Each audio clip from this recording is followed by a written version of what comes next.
നമസ്കാരം, വെട്ട ന്യൂസ് ക്യാപ്സൂളിലേക്ക് സ്വാഗതം. പവൻ goal Tirur.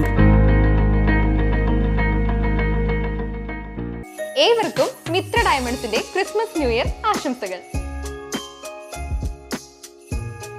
NSS സപ്തദിന ക്യാമ്പിനിടെ യുവ അധ്യാപകൻ കുഴഞ്ഞു വീണു മരിച്ചു. തൃപ്രങ്ങോട് കളരിക്കൽ ബാലകൃഷ്ണ പണിക്കരുടെയും പങ്കജത്തിൻ്റെയും മകൻ TK സുധീഷാണ് മരിച്ചത്. Valanchery Pookkattiri Islamic residential higher secondary സ്കൂളിലെ അധ്യാപകനായിരുന്നു. Valanchery Pookkattiri Islamic residential higher secondary സ്കൂളിലെ NSS ക്യാമ്പ് മാവണ്ടിയൂർ സ്കൂളിൽ വെച്ചാണ് നടന്നിരുന്നത്. ക്യാമ്പിൽ സുധീഷും പങ്കെടുത്തിരുന്നു. ഇന്ന് രാവിലെ ക്യാമ്പ് ആരംഭിക്കുന്നതിന് മുൻപ് എഴുന്നേറ്റെത്തിയ സുധീഷ് കുഴഞ്ഞു വീഴുകയായിരുന്നു. ഉടൻ വളാഞ്ചേരിയിലെ സ്വകാര്യ ആശുപത്രിയിൽ എത്തിച്ചെങ്കിലും മരിച്ചു. സുധീഷ് ജോത്സ്യനായും പ്രവർത്തിക്കുന്നുണ്ട്. സംസ്കാരം നടപടിക്രമങ്ങൾക്കു ശേഷം നാളെ രാവിലെ 9 മണിക്ക്. ദീപയാണ് ഭാര്യ. മക്കൾ ദർശിത് കൃഷ്ണ, അദ്വിക. വെട്ടം news, Valanchery.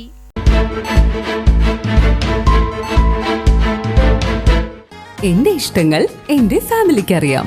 Family wedding centre, Kunnamangalam, Vadakara, Manjeri, Meppadi, Tirur, Perinthalmanna and UAE.